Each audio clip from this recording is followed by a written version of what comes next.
यह वीडियो जरा गौर से सुनिएगा।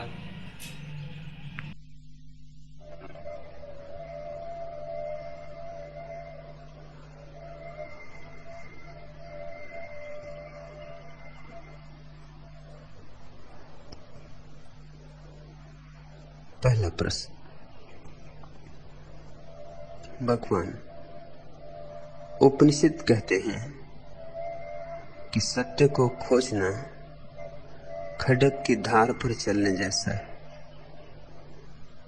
संत दरिया कहते हैं कि परमात्मा की खोज में पहले जलना ही जलना है। और आप कहते हैं कि गाते नाचते हुए प्रभु के मंदिर की ओर जाओ। इनमें कौन सा दृष्टिकोण सम्यक है? आनंद मैत्रेय।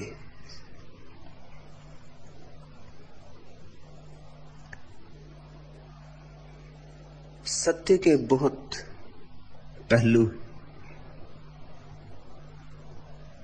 और सत्य के सभी पहलू एक ही साथ सत्य होते हैं। उनमें चुनाव का सवाल नहीं।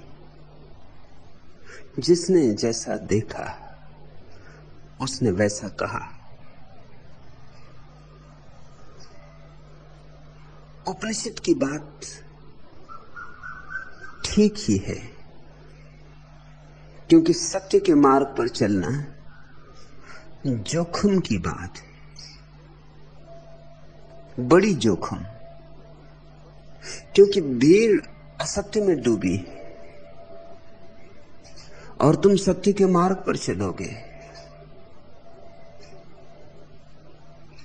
तो भीड़ तुम्हारा विरोध करेगी। भीड़ तुम्हारे मार्ग में हजार तरह की बाधाएं खड़ी करेगी। भीड़ तुम पर हंसेगी, तुम्हें विक्षिप्त कहेगी। भीड़ में एक सुरक्षा है। सत्य के मार्ग पर चलने वाला व्यक्ति अकेला पड़ जाता है। भीड़ उससे नाते तोड़ लेती, उससे संबंध विच्छिन्न कर लेती। समाज उसे शत्रु मानता है। नहीं तो जीसस को लोग सूली देते कि मंसूर की गर्दन काटते। वे तुम्हारे जैसे ही लोग थे जिन्होंने जीसस को सूली दी और जिन्होंने मंसूर की गर्दन काटी। अपने हाथों को गौर से देखोगे तो उनमें मंसूर के खून के दाग पाओगे। तुम्हारे जैसे ही लोग थे, कोई दुष्ट नहीं थे। भले ही लोग थे, मंदिर और मस्जिद जाने वाले लोग थे, पंडित पुरोहित थे, सदाचारी सच्चरित्र संत थे।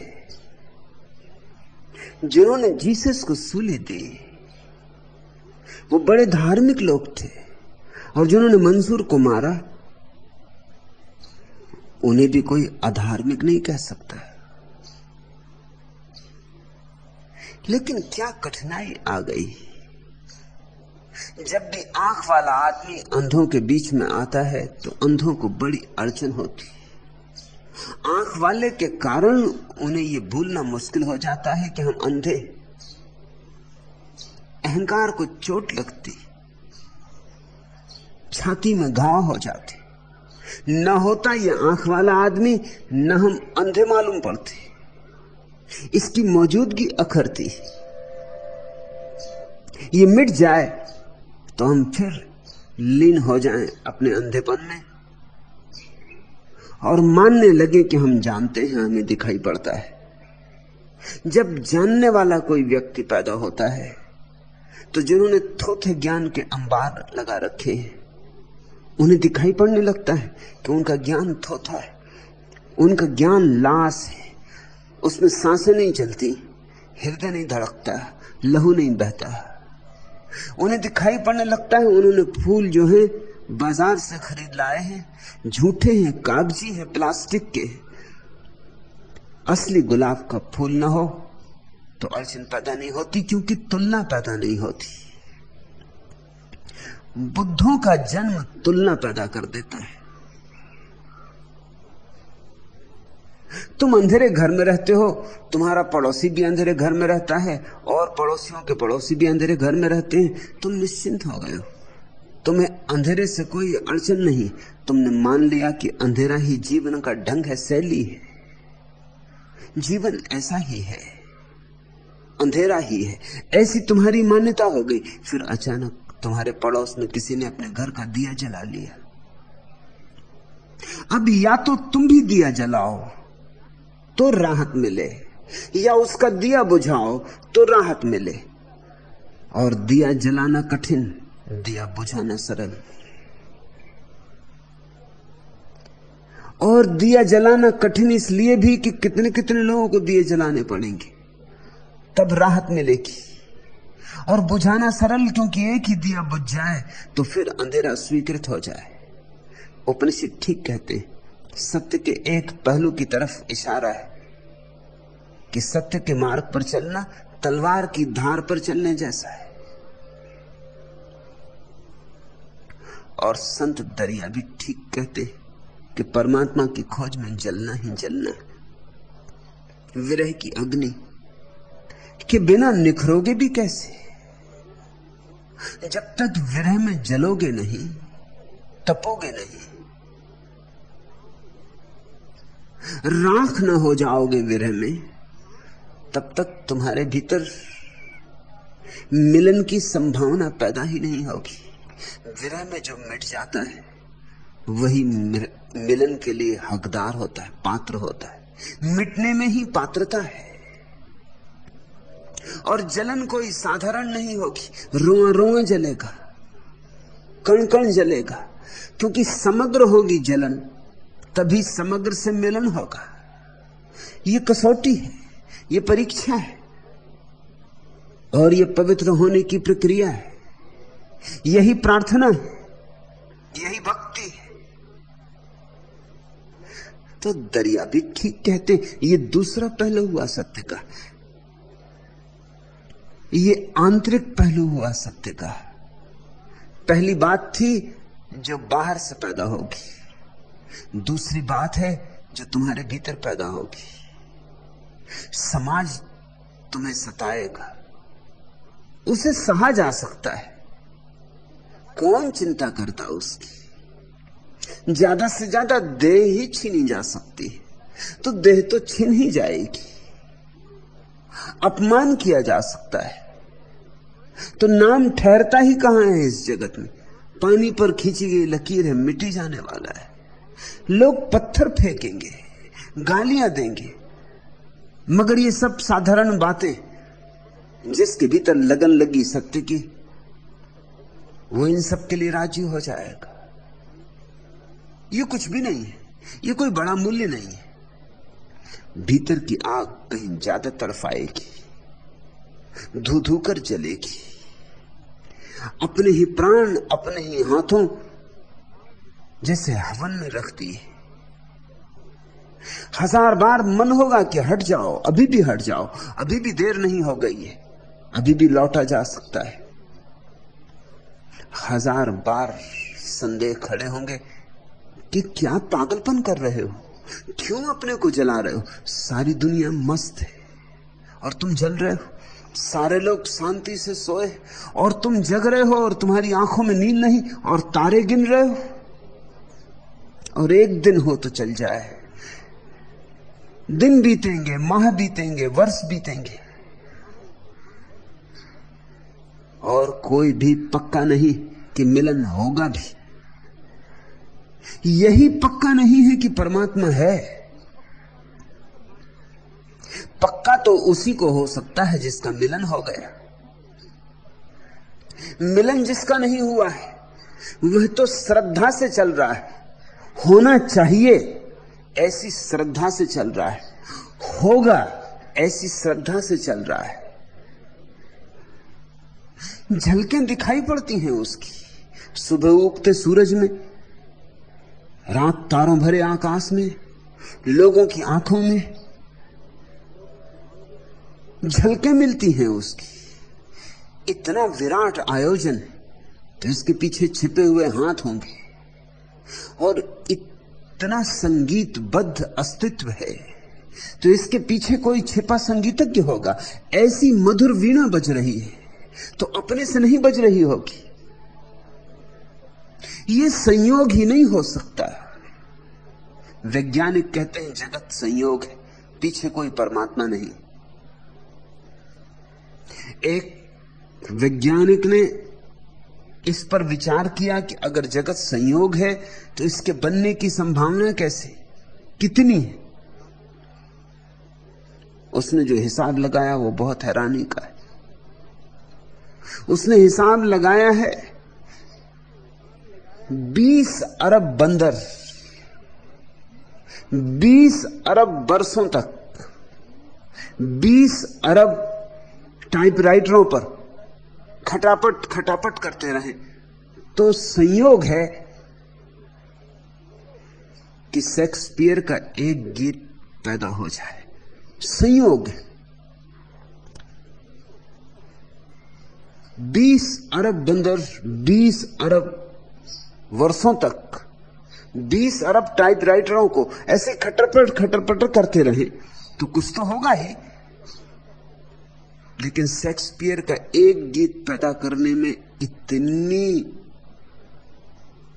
20 अरब वर्षों की प्रतीक्षा करनी होगी। शेक्सपियर का एक गीत पैदा करने में, और यह अस्तित्व गीतों से भरा है। हजार हजार कंठों से गीत प्रकट हो रहे हैं। हजारों शेक्सपियर पैदा हुए हैं, होते रहे। और जरा तारों के इस विस्तार को, इसकी गतिमयता को, इसके छंद को तो देखो। इस अस्तित्व की सुव्यवस्था को तो देखो। इसके अनुशासन को तो देखो। जगह जगह छाप है कि अराजकता नहीं। कहीं गहरे में कोई संयोजन बिठाने वाला हृदय, कहीं कोई चैतन्य सबको संभाले, अन्यथा सब कभी का बिखर गया होता। कौन जोड़े है इस अनंत को, इस विस्तार को कौन संभाले। तुम मरुस्थल में जाओ और तुम्हें एक घड़ी मिल जाए पड़ी हुई, तो क्या तुम कल्पना भी कर सकते हो कि ये संयोग से बन गई होगी? हजारों हजारों साल में, लाखों लाखों साल में, करोड़ों करोड़ों साल में पदार्थ मिलता रहा मिलता रहा मिलता रहा, फिर एक घड़ी बन गया। और घड़ी कोई बड़ी बात है। लेकिन एक घड़ी भी अगर तुम्हें रेगिस्तान में पड़ी मिल जाए तो भी पक्का हो जाएगा कि कोई मनुष्य तुमसे पहले गुजरा है, कि तुमसे पहले कोई मनुष्य आया है। घड़ी सबूत है। घड़ी अपने आप नहीं बन सकती। घड़ी नहीं बन सकती तो ये इतना विराट अस्तित्व कैसे बन सकता है? घड़ी नहीं बन सकती तो मनुष्य का ये सूक्ष्म मस्तिष्क कैसे बन सकता है? सिर्फ पदार्थ की उत्पत्ति, जैसा मार्क्स कहता है। मार्क्स की सुंदर कृतियां, कम्युनिस्ट मैनिफेस्टो नहीं बन सकता अकारण, और न दास कैपिटल लिखी जा सकती है अकारण। संयोग मात्र नहीं, पीछे कोई सधे हाथ है। मगर यह श्रद्धा है। जब तक मिलन न हो जाए, जब तक परमात्मा से हृदय का आलिंगन न हो जाए, जब तक बूंद सागर में एक न हो जाए, तब तक ये श्रद्धा है। श्रद्धा सम्यक है, सार्थक है, मगर श्रद्धा श्रद्धा है, अनुभव नहीं।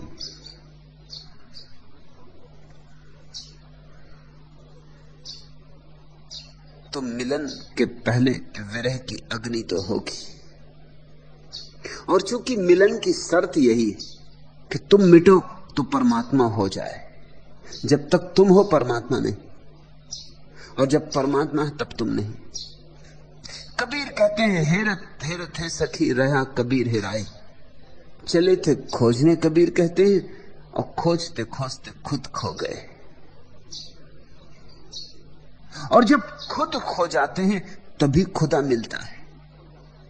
जब तक खुद ही है तब तक खुदा नहीं है।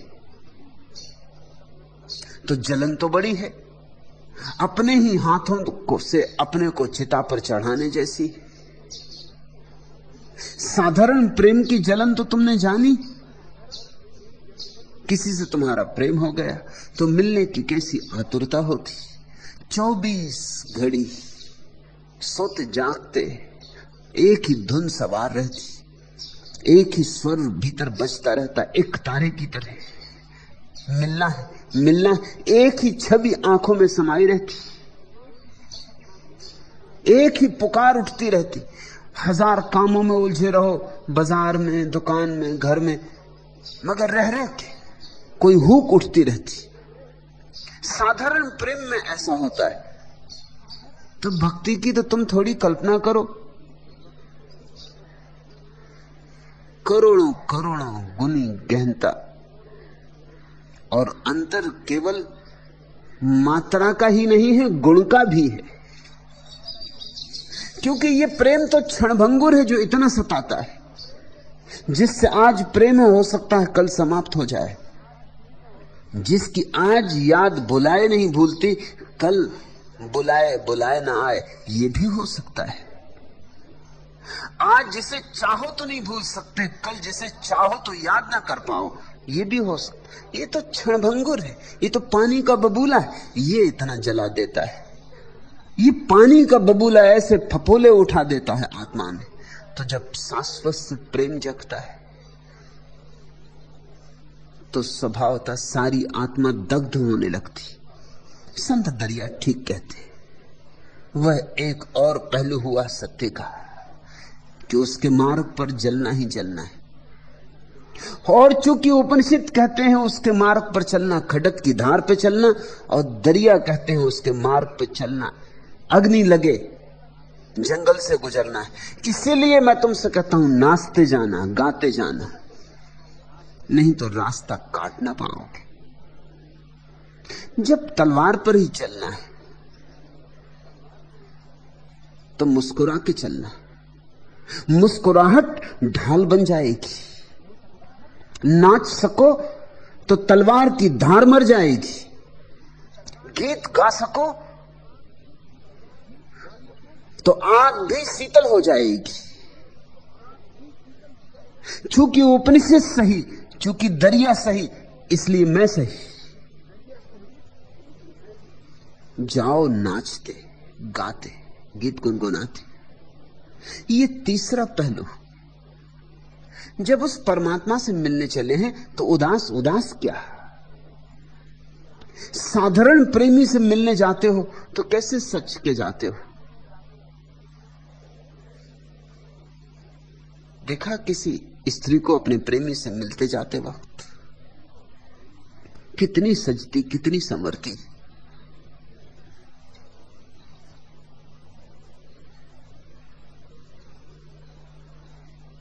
कैसी अपने को आनंद विभोर मस्त मगन करती। कैसे उसके ओंठ प्रेम के वचन कहने को तड़फड़ाते। कैसा उसका हृदय लबालब रस से भरा, उंडलने को आतुर। कैसे उसका रोआ रोआ नाचता। और तुम परमात्मा से मिलने जाओगे और उदास उदास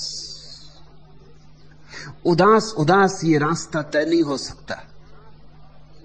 रास्ता वैसे ही कठिन है, तुम्हारी उदासी और मुश्किल खड़ी कर देगी। रास्ता वैसे ही दुर्गम है। तुम उदास चले तो पहाड़ सिर पे लेके चले, तलवार की धार पे चले और पहाड़ सिर लेके चले, बचना मुश्किल हो जाएगा।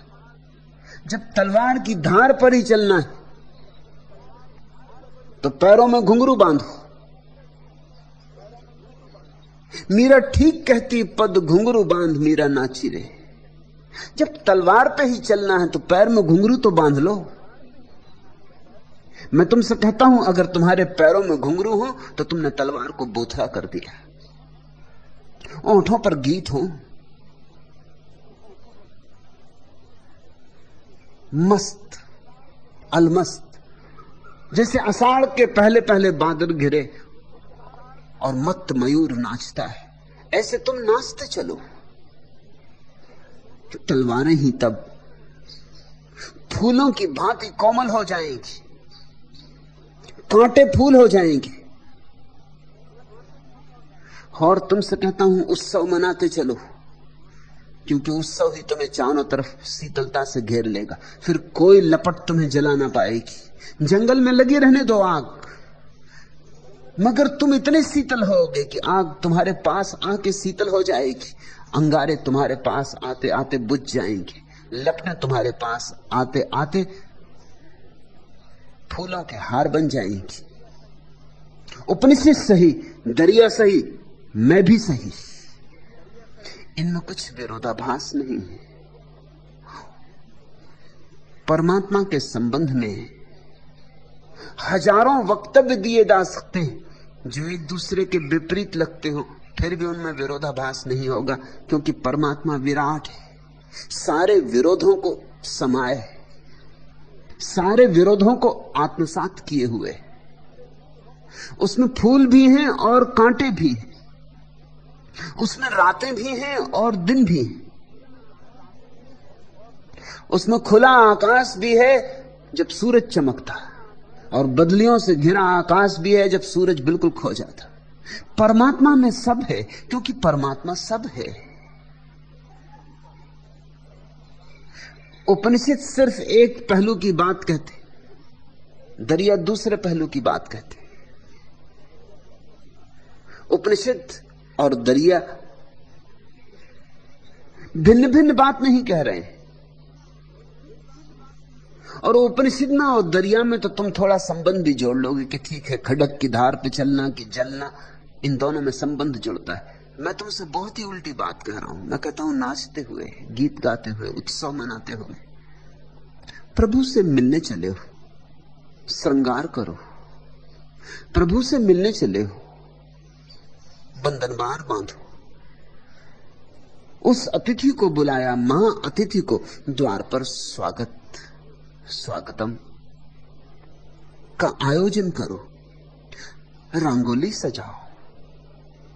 इतने महा अतिथि को निमंत्रण दिया है तो घर में दिए जलाओ, दिवाली मनाओ, कि गुलाल उड़ाओ, कि होली और दिवाली साथ ही साथ हो, कि छेड़ो वाद्य, कि गीत उठने दो, कि संगीत जगने दो। उस बड़े मेहमान को तभी तुम अपने हृदय में समा पाओगे। वह मेहमान जरूर आता है, बस तुम्हारे तैयार होने की जरूरत है, और बिना उत्सव के तुम तैयार ना हो सकोगे। उत्सव रहित हृदय में परमात्मा का आगमन न कभी हुआ है, न हो सकता है, क्योंकि परमात्मा उत्सव है। रसो वैसा, वह रस रूप है, तुम भी रस रूप हो जाओ तो रस का रस से मिलन हो, समान का समान से मिलन होता है।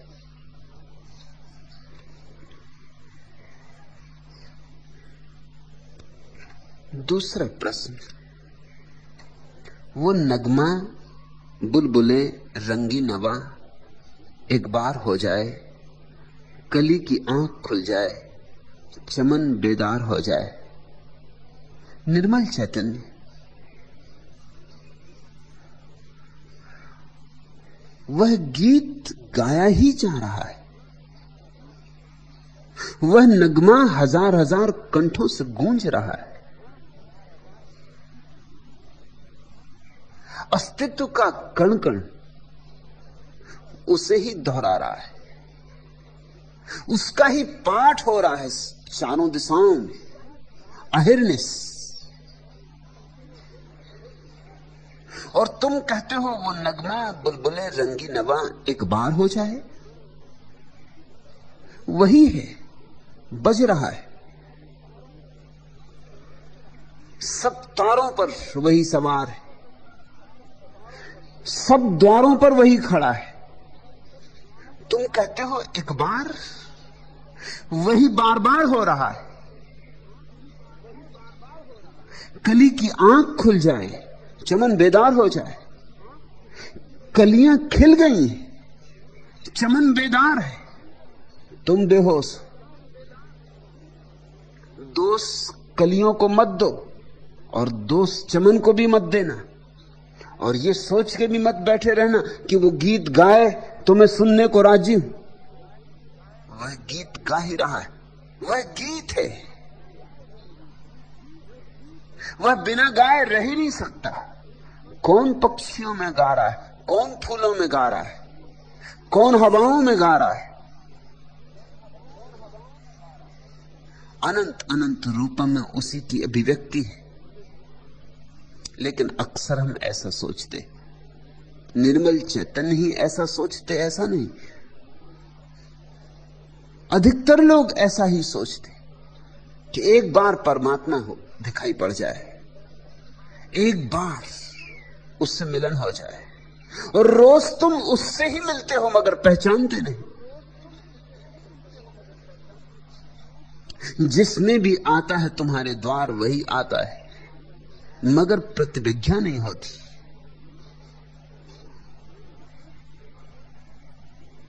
उसके अतिरिक्त यहां कोई है ही नहीं। तुम पूछते हो परमात्मा कहां है, मैं पूछता हूं परमात्मा कहां नहीं है।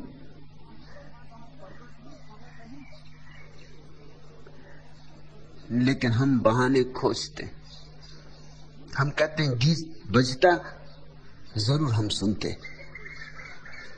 ये नहीं सोचते कि हम बहरे, क्योंकि अगर हम कहें हम बहरे हैं तो फिर कुछ करना पड़े, जिम्मेवारी अपने पे आ जाए। कहते हैं सूरज निकलता तो हम दर्शन करते, झुक जाते सूर्य नमस्कार में। ये नहीं कहते कि हम अंधे या कि हमने आंखें बंद कर रखी, क्योंकि ये कहना कि हमने आंखें बंद कर रखी फिर दोष तो अपना ही हो जाएगा, और जब दोष अपना हो जाएगा तो बचने का उपाय कहां रह जाएगा? सूरज नहीं निकला, इसलिए हम करें तो क्या करें? सितार नहीं बजी उसकी तो हम करें तो क्या करें? फूल नहीं खिले उसके तो हम नाचे तो कैसे नाचे? बहाने मिल गए, सुंदर बहाने मिल गए। इनकी ओट में अपने को छिपाने का उपाय हो जाए। वह प्यारा हमारे द्वार पर दस्तक ही नहीं दिया तो हम कहें तो किसको कहें कि आओ?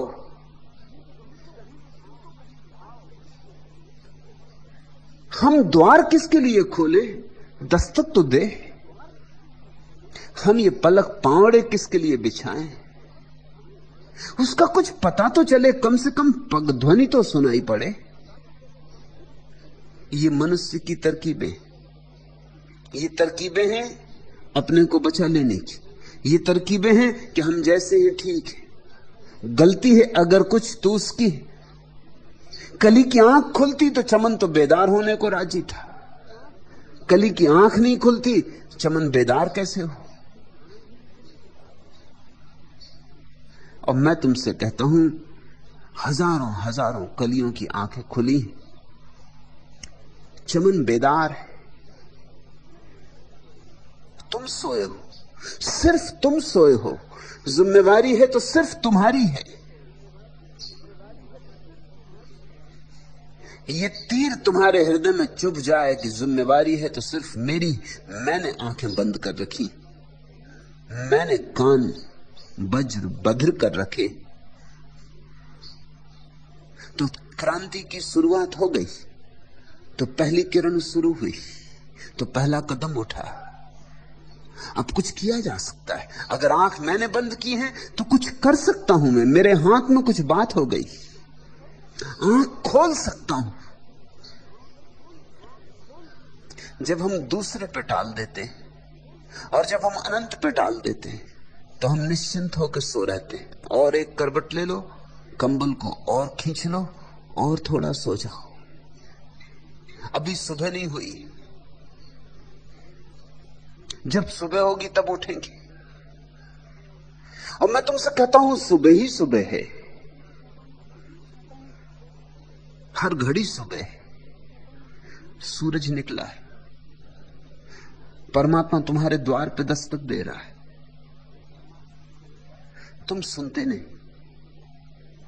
तुम सुन सको इतने शांत नहीं।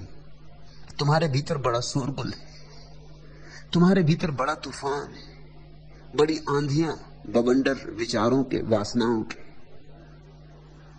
तुम्हारी आंखें बंद है पांडित्य से, शास्त्रों से, तथाकथित ज्ञान से। तुम्हारी आंखों पे इतनी किताबें हैं कि बेचारी आंखें खुले भी तो कैसे खुले। किसी की आंख वेद से बंद है, किसी की कुरान से, किसी की बाइबल से। तुम इतना जानते हो इसलिए जानने से वंचित हो। थोड़े अज्ञानी हो जाओ। मैं तुमसे कहता हूं थोड़े अज्ञानी हो जाओ। मैं अपने सन्यासियों को अज्ञानी होना सिखा रहा हूं।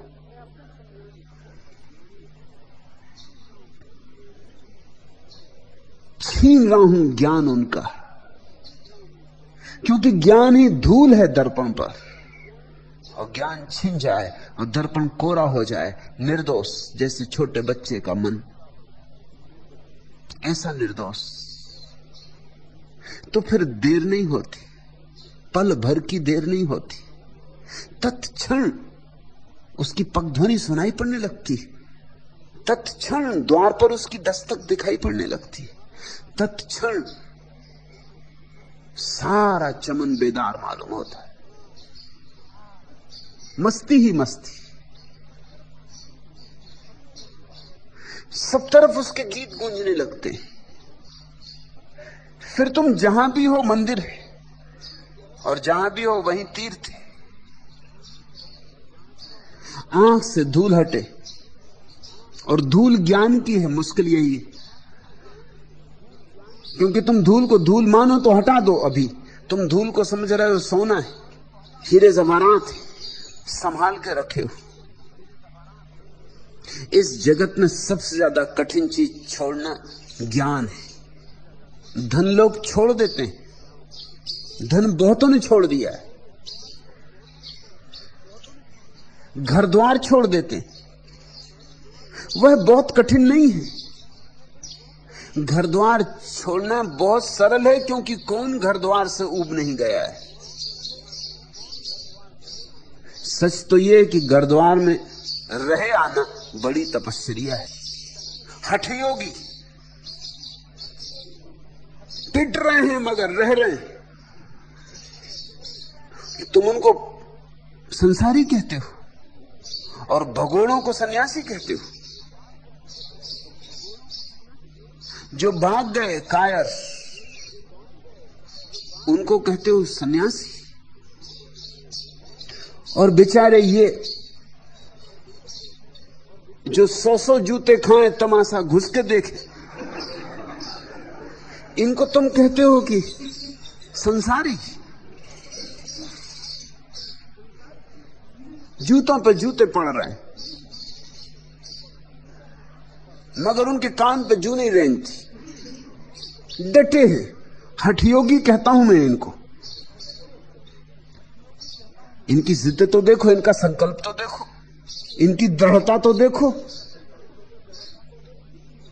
इनकी छाती तो देखो, बड़े मजबूत है। इनको तुम पापी कहते हो। संसार से भागना तो बिल्कुल आसान है, कौन नहीं भागना चाहता।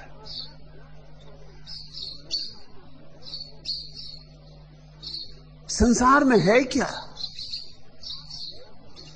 तकलीफें ही तकलीफें, जंजाल ही जंजाल, दुखों पर दुख चले आते, बदलियां घनी से घनी, काली से काली होती चली जाती। अंग्रेजी में कहावत है कि हर काले बादल में एक रजत रेखा होती। Every cloud has a silver line. अगर तुम संसार को देखो तो हालत बिल्कुल उल्टी। Every silver line has a cloud. हर रजत रेखा के पीछे चला आ रहा है एक बड़ा काला बादल, भयंकर बादल। वो रजत रेखा तो चमक के क्षण भर में खत्म हो जाती और फिर काला बादल छाती पे बैठ जाता जो पीछा नहीं छोड़ता। वो रजत रेखा तो वैसे ही है जैसे कि मछुआ मछली मार कांटे में आटा लगा के बंसी लटका के बैठ जाता तालाब के किनारे। कोई आटा खिलाने के लिए मछलियों के लिए नहीं लाया है, आटे में छिपा कांटा है, मछलियों को फांसने आया है, कोई मछलियों को भोजन कराने नहीं आया है।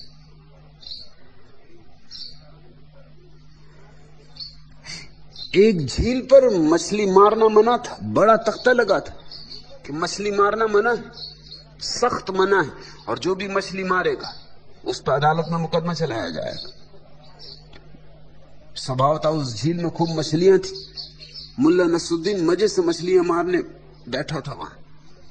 आ गया मालिक बंदूक लिए, उसने कहा नसरुद्दीन तख्ती पढ़ी? नसरुद्दीन ने कहा पढ़ी। फिर क्या कर रहे हो? बंसी लटका के बैठा था। कहा कुछ नहीं, जरा मछलियों को तैरना सिखा रहा हूं। कोई मछलियों को तैरना सिखाने की जरूरत है कि मछलियों को आटा खिलाने के लिए कोई उत्सुक है? आटा खुद नहीं मिल रहा है, लेकिन आटे के बिना मछली कांटे को लीलेगी नहीं। प्रयोजन कांटा है। वो जो रजत रेखा चमकती बादल में वो तो आटा है, पीछे चला आ रहा काला बादल। आशाओं की तरह रजत रेखा है। संसार में बस आशाएं हैं, उनकी पूर्ति तो कभी होती नहीं, बस आश्वासन, बस दूर से सब अच्छा लगता है। एक महिला ने मुझसे कहा कि मेरी बड़ी मुसीबत, मैं दूर से सुंदर मालूम पड़ती हूं,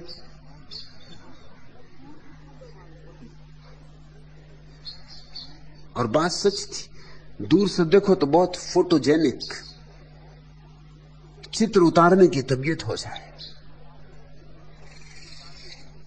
लेकिन उसकी तकलीफ यह कि पास आओ तो बड़ी भद्दी हो जाती। कुछ लोग होते हैं जो दूर से सुंदर दिखाई पड़ते, पास आओ तो मैं क्या करूं? तो मैंने कहा तू एक काम कर, जितनी प्याज लहसुन खा सके खा। उसने कहा प्याज लहसुन, इससे मैं सुंदर हो जाऊंगी? उसने कहा, मैंने कहा सुंदर तू नहीं हो जाए मगर कोई तेरे पास नहीं आएगा, तू सुंदर दिखाई पड़ती रहेगी।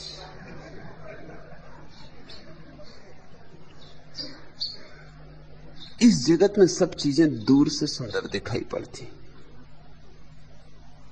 पास आओ सब विकृत होने लगता है। जैसे जैसे पास आओ सब सपने उखड़ने लगते, सब आशाएं टूटने लगती। जैसे जैसे पास आओ तथ्य उभरने लगते। आटा खो जाता है और कांटा हाथ लगता है, लेकिन तब तक बहुत देर हो गई होती, तब तक उलझ गए होते हो, फिर उलझाव से निकलना मुश्किल हो जाता है। जितनी निकलने की चेष्टा करते हो उतना उलझाव बढ़ता चला जाता है, क्योंकि निकलने की चेष्टा में नए उलझाव खड़े करने पड़ते। तुमने देखा, कभी एक झूठ बोल के देखा? एक झूठ बोलो फिर 10 झूठ बोलने पड़ते, क्योंकि उस एक झूठ को बचाना है, और 10 बोले तो 1000 बोलने पड़ेंगे क्योंकि उनको बचाना। एक झूठ बोलकर जो फंसे तो शायद जिंदगी भर झूठ बोलने पड़े। सत्य की यही खूबी कि एक बोला कि उसके पीछे कोई सिलसिला नहीं। तुम ऐसा समझो कि सत्य बांझ, उसके बाल बच्चे नहीं होते। सत्य संतति नियमन को मानता है, झूठ पक्का हिंदुस्तानी। जब तक दर्जन 2 दर्जन बच्चे पैदा ना कर दे तब तक झूठ का मन नहीं भरता, बस बच्चे पैदा करते चला जाता है। सबसे बड़ी झूठ आदमी ने जो बोली है वह यह है कि दोष किसी और का है। ये सबसे बड़ा झूठ है, ये बड़े से बड़ा झूठ है, ये आधारभूत झूठ है। फिर सारे झूठों के महल इसी पर खड़े होते। मैं क्या करूं? परमात्मा कहीं दिखाई नहीं पड़ता, अन्यथा मैं तो उसके चरणों में झुक जाने को राजी।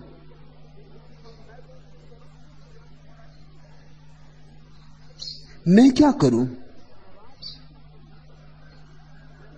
उसकी आवाज मुझे सुनाई नहीं पड़ती, अन्यथा मैं तो जहां पुकारे वहां जाने को राजी हूं। किसी दूर चांद तारों पर पुकारे तो वहां जाने को राजी हूं। मैं तो सब समर्पण करने को तैयार हूं, लेकिन पुकार तो सुनाई पड़े, आवाज तो आए। और आवाज रोज आ रही, प्रतिपल आ रही, और तुम कानों में उंगलियां डाले बैठे हो। लेकिन उंगलियां तुम जन्मों जन्मों से डाले हो, तो शायद तुम सोचते हो कानों में उंगलियों का डाला होना यही स्वाभाविक है। और आंखों पर तुम्हारे इतनी धूल है, और धूल चूंकि ज्ञान की है, और ज्ञान की बड़ी महिमा और प्रतिष्ठा गाई गई है कि जहां राजा का भी सम्मान नहीं होता वहां भी विद्वान पूजे जाते हैं। सदियों सदियों से तुम्हें समझाया गया है कि ज्ञान की बड़ी गरिमा है, बड़ी महिमा है। वेद कंठस्थ करो, उपनिषद दोहराओ, और परिणाम में सुन, तुम सिर्फ तोते हो गए हो। उपनिषद भी दोहराते हो, वेद भी दोहराते हो, ज्ञान तो कुछ हुआ नहीं। ज्ञान के नाम पर थोथे शब्दों का जाल तुम्हारी आंखों पर छा गया, जाली छा गई तुम्हारे आंखों पर। अब तुम्हें कुछ दिखाई नहीं पड़ता, परमात्मा सामने खड़ा है, तुम जहां मुंह करो वहीं खड़ा है।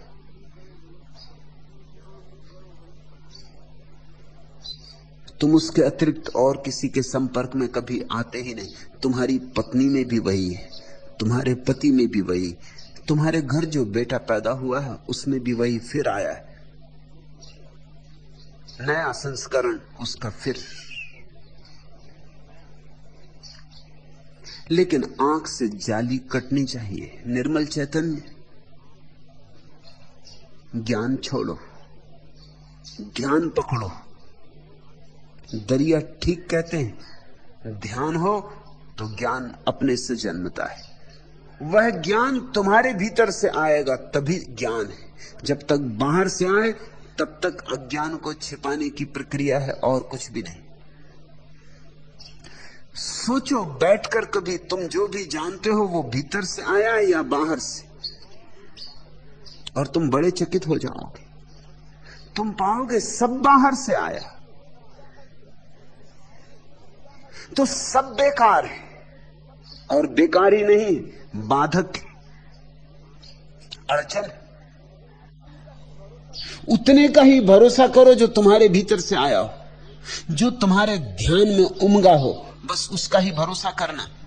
उसका ही भरोसा रहे तो तुम्हें उसके नगमे अभी सुनाई पड़े, अभी यहीं। उसका ही भरोसा रहे तो तुम्हें उसका सौंदर्य अभी दिखाई पड़े, अभी यहीं। अगर तुम थोड़े ज्ञान की पकड़ को छोड़ दो, फिर से अज्ञानी हो जाओ जैसे छोटे बच्चे। अज्ञान में एक निर्दोषता है।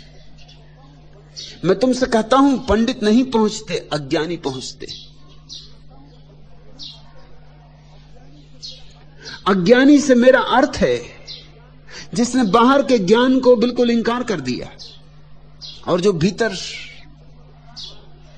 डुबकी मार के बैठ गया, और जिसने कहा कि जो मेरे भीतर अनुभव होगा वही मेरा है। से सब उधार है, बासा है, उच्छिष्ट। तुम दूसरों के जूते नहीं पहनते, दूसरों के कपड़े नहीं पहनते, और दूसरों का ज्ञान उधार ले लेते हो। दूसरों का झूठा भोजन नहीं करते, और हजार हजार ओठों से जो शब्द झूठे हो गए उनको ही छाती लगा के बैठ गए हो। इससे अड़चन है। नहीं तो आंख बंद करो और उसका ही जलवा है। हम वही हैं जो हम नहीं हैं। भाव जो कभी मूर्त न हुए, शब्द जो कभी कहे नहीं गए, जीने की व्यथा में डूबे हुए स्वर जो ध्वनित नहीं हो पाए, राग नहीं बने, जीवन के अचीने सीमांत के चरम क्षण होने न होने के अपनी अनंतता में ठहरे रहे, निरंतर अपनी अतीन्द्रिय संपूर्णता में जीते रहे, पर बीते नहीं, भोगे नहीं गए। आकार रूपहीन आघात जो बस सहे ही गए, अनजाने अनचाहे आंखों की कोरों में उमड़े हुए आंसू से अनदिखे अटके ही रहे, झरे नहीं। वही है हम जो नहीं है। तुम वही हो गए हो जो तुम नहीं हो, क्योंकि उस ज्ञान को पकड़ लिया जो तुम्हारा नहीं, उस चरित्र को पकड़ लिया जो दूसरों ने तुम्हें पकड़ा दिया, उस संस्कार से भर गए जो बासा ही नहीं है, उधार ही नहीं है, मुर्दा भी है। तुमने अपने अंतस को अवसर ही ना दिया, तुमने स्वस्फुरणा को मौका ही ना दिया, इसलिए तुम वही हो गए हो जो तुम नहीं हो, और जो तुम हो उसका तुम्हें पता भूल गया है। तुम जो हो वही परमात्मा का एक रूप है, उसे कहीं खोजने और नहीं जाना, अपने भीतर डुबकी मारनी। खोलो निज मन के वातायन, रवि किरणों को मत रोको, भीतर आने दो। उनमें श्रद्धा और ज्ञान के अनगिन जगमग दीप जल रहे। खोलो निज मन के वातायन, मुक्त पवन को मत रोको, भीतर आने दो। उसकी लहरों में मानव ममता के सुरभित स्वप्न पल रहे। और एक बार तुम शून्य हो जाओ, शांत हो जाओ, मौन हो जाओ, तो चांद में भी वही आएगा चांदी होकर, और सूरज में भी वही आएगा सोना होकर। खोलो द्वार दरवाजे, ज्ञान के ताले मार के बैठे हो। खोलो द्वार दरवाजे, आने दो हवाओं को, बहने दो हवाओं को। अस्तित्व से संबंध जोड़ो, मंदिरों से मस्जिदों से संबंध तोड़ो, वृक्षों से, फूलों से, चांद तारों से संबंध जोड़ो, क्योंकि वे जीवंत परमात्मा है। तुम मुर्दा मूर्तियों की पूजा में संलग्न हो। दिए जल ही रहे हैं, आरती उतर ही रही है, फूल चढ़े ही हैं उसके चरणों में। तुम जरा देखो, तुम जरा जागो। तुम सोए हो, तुम गहरी नींद में हो। दरिया ठीक कहते हैं, जागे में फिर जागना। इस जागने को जागना मत समझ लेना, इसमें अभी और जागना है। जागे में फिर जागना, बस यही समाधि की परिभाषा है। और जो जागे में जाग गया वह परमात्मा में जाग जाता है।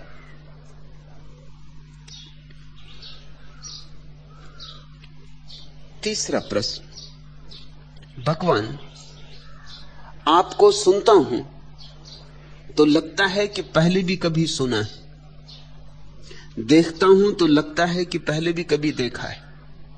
वैसे मैं पहली ही बार यहां आया हूं, पहली ही बार आपको सुना और देखा है। मुझे यह क्या हो रहा है? संदीप, यहां कोई भी नया नहीं, न तुम नए हो न मैं नया हूं। यहां जो तुम्हारे पास बैठे हुए लोग हैं ये भी कोई नए नहीं। न मालूम कितनी बार, न मालूम कितने कितने राहों में, न मालूम कितने कितने लोकों में, न मालूम कितनी कितनी यात्राओं में, योनियों में मिलन होता रहा है। हम अनंत यात्री, बिछुड़ते रहे, मिलते रहे। इसलिए चकित ना हो, चौंको मत। यह भी हो सकता है कि मुझसे तुम्हारा मिलना कभी ना हुआ हो, लेकिन मुझ जैसे किसी व्यक्ति से मिलना हुआ हो तो भी याद आएगी, तो भी कोई दबी हुई गहन अचेतन की परतों में याद सरकेगी। क्योंकि बुद्धत्व का स्वाद एक है। अगर तुमने बुद्ध को देखा था, अगर तुमने नानक को देखा था, अगर तुमने कबीर या फरीद के साथ 2 घड़ियां बिताई थी, या कौन जाने दरिया से दोस्ती रही हो, अगर तुमने अनंत अनंत जीवन की यात्राओं में कभी भी किसी ध्यानस्थ व्यक्ति के पास 2 क्षण बिताए थे, तो याद आएगी। क्योंकि ध्यान का स्वाद अलग अलग नहीं होता। बुद्ध ने कहा है जैसे सागर को कहीं से भी चखो खारा है, ऐसे ही बुद्धों को भी कहीं से चखो, उनका स्वाद एक ही है, जागरण का स्वाद है। मैं कोई व्यक्ति नहीं हूं, व्यक्ति तो गया, व्यक्ति तो बहा, कब का बह गया। अब तो भीतर एक शून्य है। ऐसे शून्य का अगर तुमसे कभी भी संस्पर्श हुआ हो, और यह असंभव है कि अनंत अनंत जन्मों में कभी ना हुआ हो, यह असंभव है, यह हो ही नहीं सकता। इतने बुद्ध हुए, इतने समाधिस्थ लोग हुए, इतने जिन हुए, इतने पैगंबर, इतने तीर्थंकर, इतने सिद्ध, ये कैसे हो सकता है कि तुम कभी भी किसी बुद्ध की छाया में न बैठे हो? ये कैसे हो सकता है कि सत्संग का स्वाद तुमने कभी न लिया हो?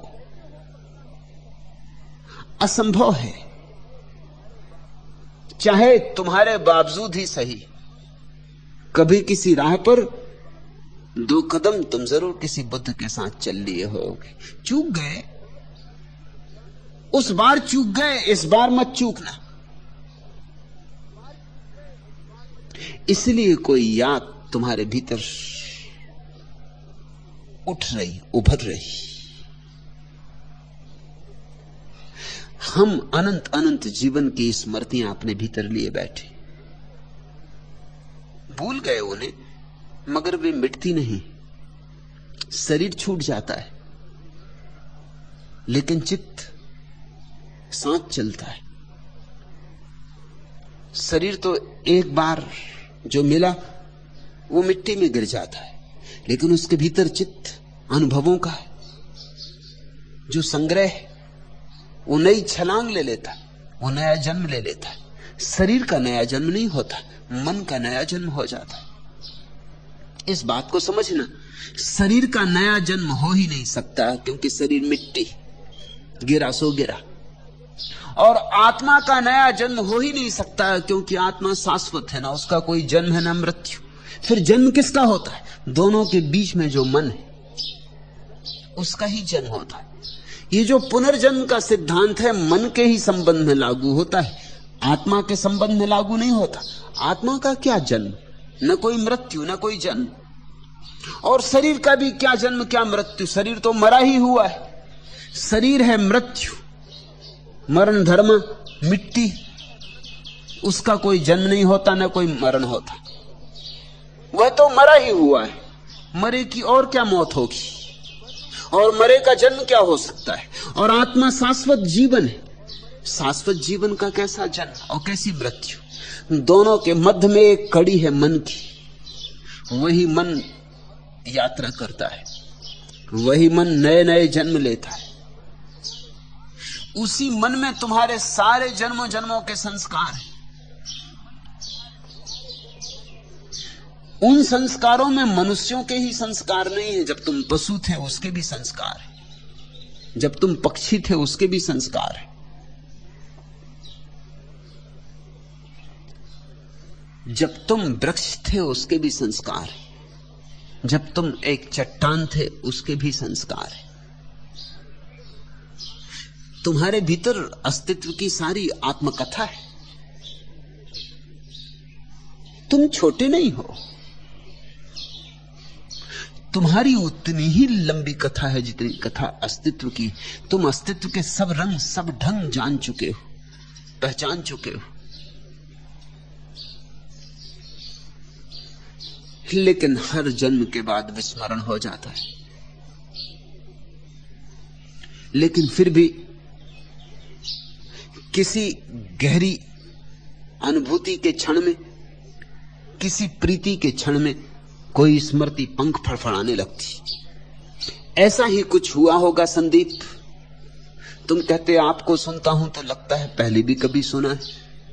जरूर सुना होगा, मुझे सुना हो या ना सुना हो, मगर मुझ जैसे किसी व्यक्ति को जरूर सुना होगा। तुम कहते देखता हूं तो लगता है कि पहले भी कभी देखा है। मुझे देखा हो न देखा हो,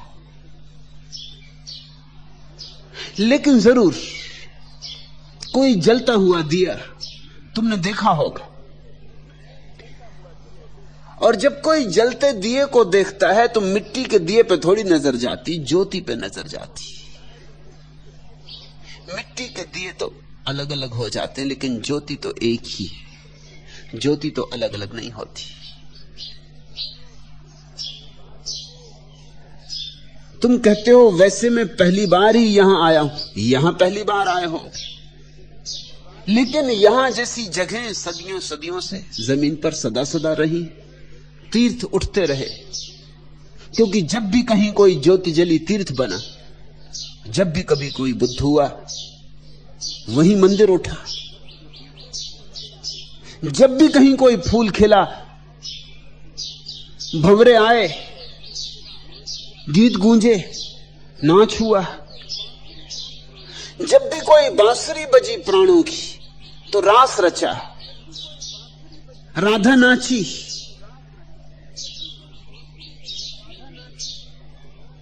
गोपियों ने मंडल बनाए, गीत गाए। सदियों सदियों में यह होता रहा। जरूर कोई झलक अतीत की, कोई स्मृति फिर जग गई होगी, इसलिए तुम्हें ऐसा लगा है। पूर्वा जो डोल गई, घटा घटा आंगन में जूड़े से खोल गई। बूंदों का लहरा दीवारों को चूम गया। मेरा मन सावन की गलियों में झूम गया। श्याम रंग परियों से अंबर है घिरा हुआ। घर को फिर लौट चला बरसों का फिरा हुआ। मैया के मंदिर में अम्मा की मानी हुई। डुग डुग डुग डुग डुग बधैया फिर बोल गई। पुरवा जो डोल गई, घटा घटा आंगन में जूड़े से खोल गई। बरगद की जड़ें पकड़ चरवाहे झूल रहे। विरहा की तानों में बिरहा सब भूल रहे। अगली सहालत तक ब्याहों की बात टली। बात बड़ी छोटी पर बहुतों को बहुत खली। नीम तले चौरा पर मीरा की बार बार गुड़िया के ब्याह वाली चर्चा रस घोल गई। पुरवा जो डोल गई, घटा घटा आंगन में जूड़े से खोल गई। खनक चूड़ियों की सुनी, मेहंदी की पातों ने कलियों पर रंग फेरा। मालिन की बातों ने धानों के खेतों में गीतों का पहरा है। चिड़िया की आंखों में ममता का सहरा है। नदिया से उमक उमक मछली वह छमक छमक। पानी की चूनर को दुनिया से मोल गई। पुरवा जो डोल गई, घटा घटा आंगन में जूड़े से खोल गई। झूले के झूमक हैं शाखों के कानों में। सबनम की फिसलन है केले की रानों में। ज्वार और अरहर की हरी हरी सारी है। नई नई फूलों की गोटा किनारी है। गांवों की रौनक है मेहनत की बाहों में। धोबिन भी पाटे पे हैया छू बोल गई। पुरवा जो डोल गई, घटा घटा आंगन में जूड़े से खोल गई। जैसे कोई बहुत दिनों का दूर चला गया व्यक्ति अपने गांव वापस लौटे और हर छोटी छोटी बात याद आने लगे। पुरवा जो डोल गई, घटा घटा आंगन में जूड़े से खोल गई। छोटी छोटी बातें याद आने लगे। ये गांव का मंदिर, ये गांव का पनघट, पनघट पे घटी हुई रस भरी बातें, ये गांव का पुराना बरगद, इस बरगद के नीचे खेले गए खेल, इस बरगद पर डाले गए झूले, झूलों पर भरी गई पेंगे, ये गांव का बाजार, बाजार के भरने के दिन, बाजार में खरीदे गए खिलौने, सब याद आने लगता है जैसे कोई वर्षों वर्षों बाद अपने गांव लौटा हो। बूंदों का लहरा दीवारों को चूम गया, मेरा मन सावन की गलियों में झूम गया, श्याम रंग परियों से अंबर है घिरा हुआ, घर को फिर लौट चला बरसों का फिरा हुआ, मैया के मंदिर में अम्मा की मानी हुई, डुग डुग डुग डुग डुग बुधैया फिर बोल गई, पुरवा जो डोल गई, घटा घटा आंगन में जूड़े से खोल गई। ऐसा ही कुछ हो रहा है तुम्हें, कहीं फिर लौट आए हो जहां कभी आना हुआ था। यह बात स्थान की नहीं है, समय की नहीं है, यह बात आत्मा की एक दशा की है। इन स्मृतियों को दबा मत देना, तर्क जाल में डुबा मत देना, बुद्धि के विश्लेषण में नष्ट भ्रष्ट मत कर डालना। इन स्मृतियों को उठने दो, फैलाने दो पंख, इन स्मृतियों को छाने दो, क्योंकि ये स्मृतियां तुम्हें याद दिलाएंगी कि पहले भी चूक गए थे, अब की बार न चूक जाना। ऐसा हुआ महावीर के जीवन में उल्लेख। एक राजकुमार ने महावीर से दीक्षा ली। राजकुमार महलों में रहा, सुख सुविधाओं में पला, फिर महावीर के साथ जिस धर्मशाला में ठहरना पड़ा, नया नया सन्यासी था, उसे जगह मिली बिल्कुल दरवाजे पर।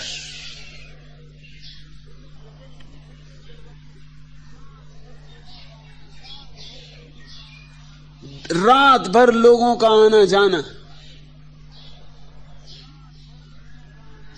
सो ही ना सका, मच्छर अलग काटे,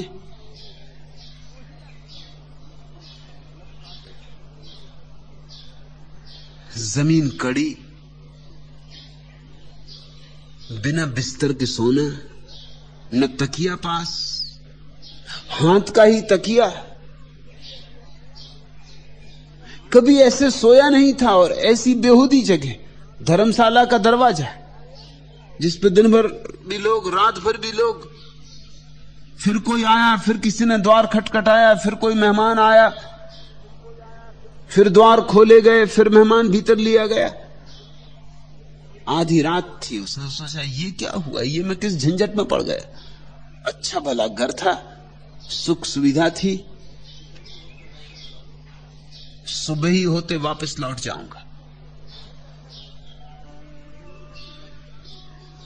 सोचा था कि चुपचाप ही लौट जाए, महावीर को कुछ कहना ठीक नहीं, पर राजकुमार था, संस्कारी था, सोचा कि ये तो उचित ना होगा, दीक्षा ली है तो कम से कम उनको नमस्कार करके, क्षमा मांग के कि नहीं मुझसे ना सदेगी, लौट जाऊं।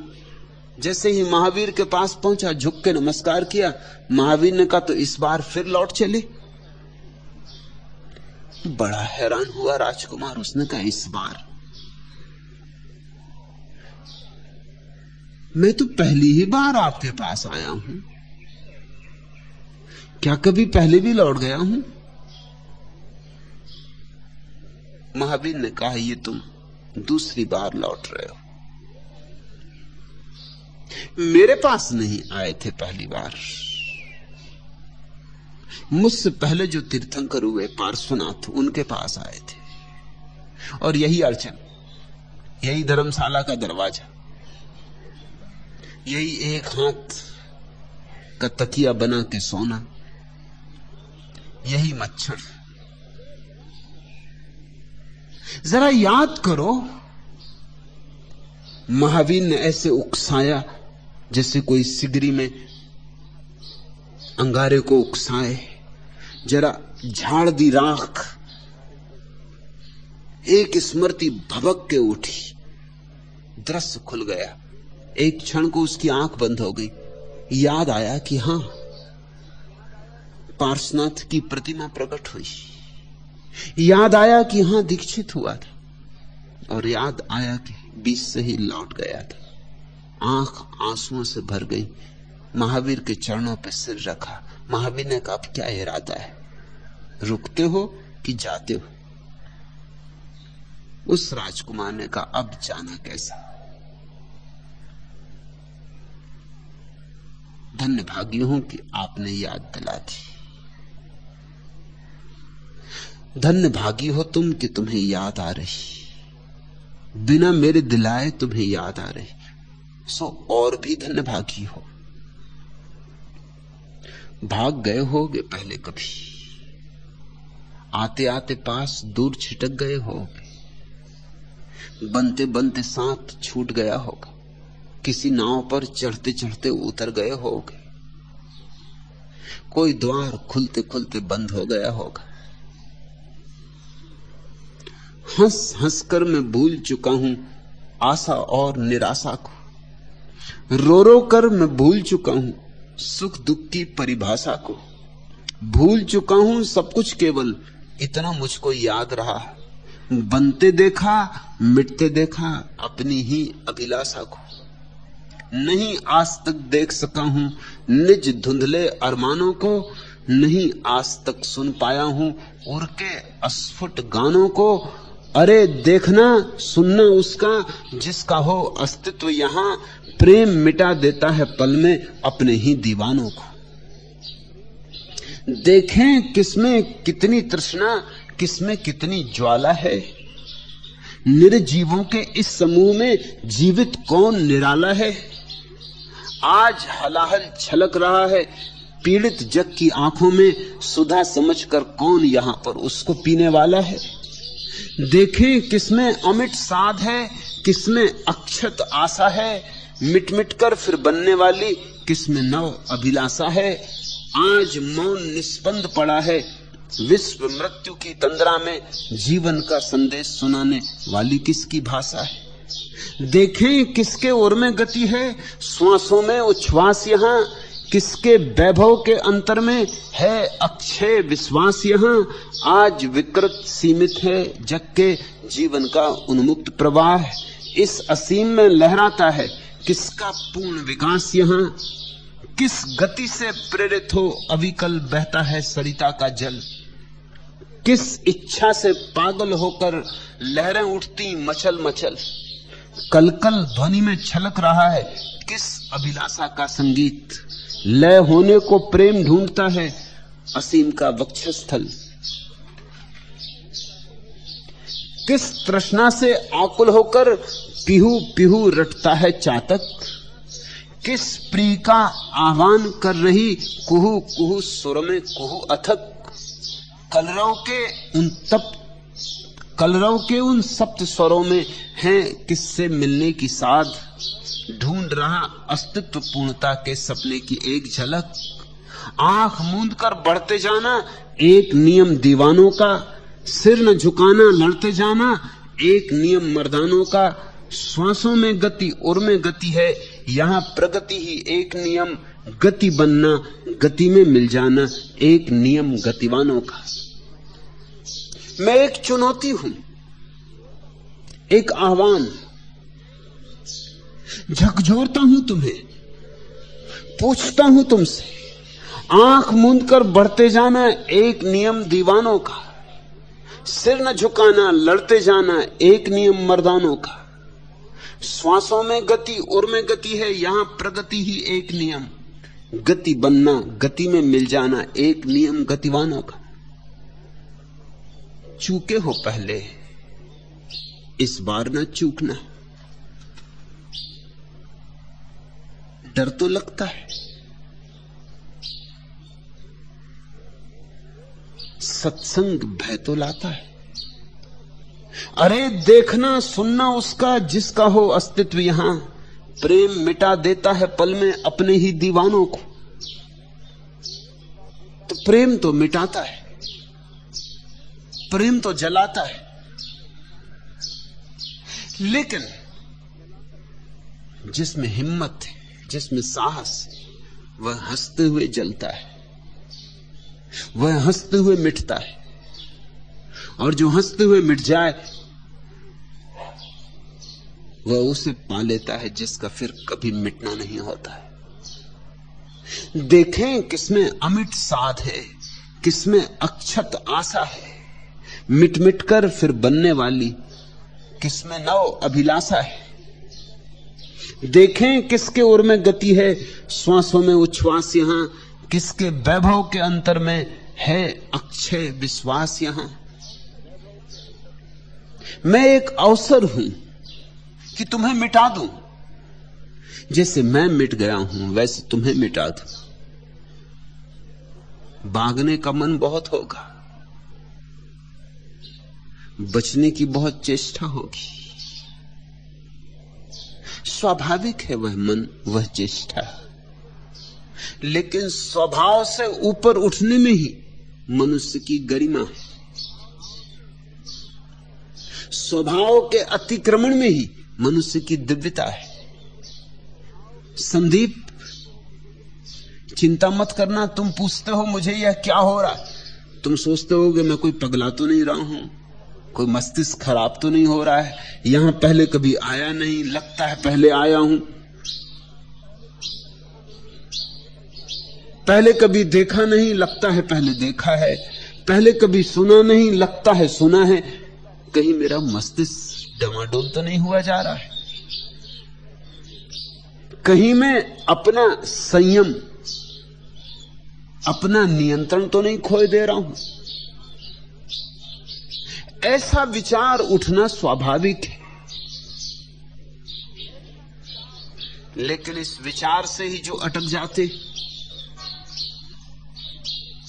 वे कभी अतिक्रमण न कर पाएंगे, वे कभी अपने ऊपर आंखें न उठा पाएंगे, वे कभी बुद्धि के ऊपर जो है उसका संस्पर्श न कर पाएंगे, और जो है संस्पर्श करने योग वो बुद्धि के पार है। दरिया ने कहा ना, न चित्त वहां पहुंचता, न मन वहां पहुंचता, न बुद्धि वहां पहुंचती, न शब्द की वहां गति है, सब पीछे छूट जाता है, सिर्फ शुद्ध चैतन्य मात्र वहां पहुंचता है। जब मैं कहता हूं कि मैं तुम्हें पूरा मिटाना चाहता हूं तो उसका इतना ही अर्थ है कि सिर्फ शुद्ध चैतन्य तुम्हारे भीतर रह जाए और सब तुमसे अलग हो जाए और सबसे तुम्हारा तादात्म्य टूट जाए। सिर्फ एक साक्षी भाव, मात्र साक्षी भाव ही तुम्हारे भीतर गहन हो जाए, फिर तुम्हारे लिए रहस्यों के द्वार खुलेंगे, खजाने जो कभी फिर चुकते नहीं, अमृत जिसकी हम जन्मों जन्मों से तलाश कर रहे हैं और खोज नहीं पाए। और मजा यह कि जिसे हम दूर खोज रहे हैं वह बहुत पास है, पास से भी पास है।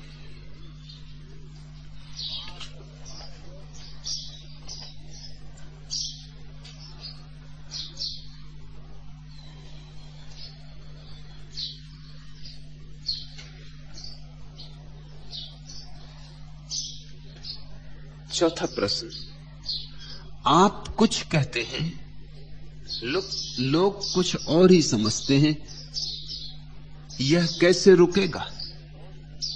हरिदास, यह कभी रुकेगा नहीं, यह रुक ही नहीं सकता, यह सदा सदा से चला आया नियम है।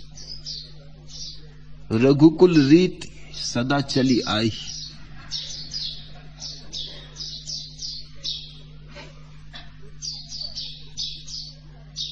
मैं जो कहूंगा तुम उसे वैसा ही कैसे समझ सकते हो जैसा मैं कहता हूं? तुम उसे वैसा ही कैसे समझ सकते हो? कोई उपाय नहीं। मैं पुकारता हूं एक पहाड़ से, तुम सरक रहे हो अपनी अंधेरी घाटियों में, तुम तक पहुंचते पहुंचते मेरी आवाज नहीं रह जाएगी। तुम ज्यादा से ज्यादा घाटियों में मेरी गूंज सुनोगे, अनुगूंज सुनोगे, प्रतिध्वनि सुनोगे, और फिर प्रतिध्वनि भी तुम अपने ढंग से सुनोगे। मैं बोलूंगा पहाड़ के शिखर की, स्वर्ण मंडित शिखर की भाषा में, प्रकाशोज्वल शिखर की भाषा में। तुम समझोगे घाटियों की अंधेरे की भाषा में। तुम पहले अनुवाद करोगे तब समझोगे।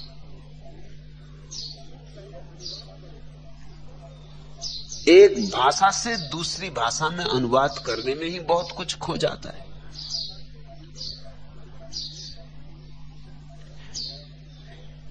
फिर अगर गद्य हो तो भी खो जाता है, पद्य हो तब तो बहुत कुछ खो जाता है।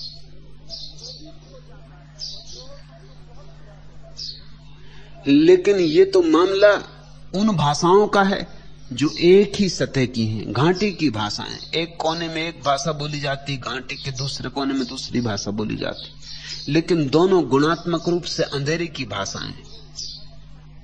जब प्रकाश उज्जवल शिखर से कोई पुकारता है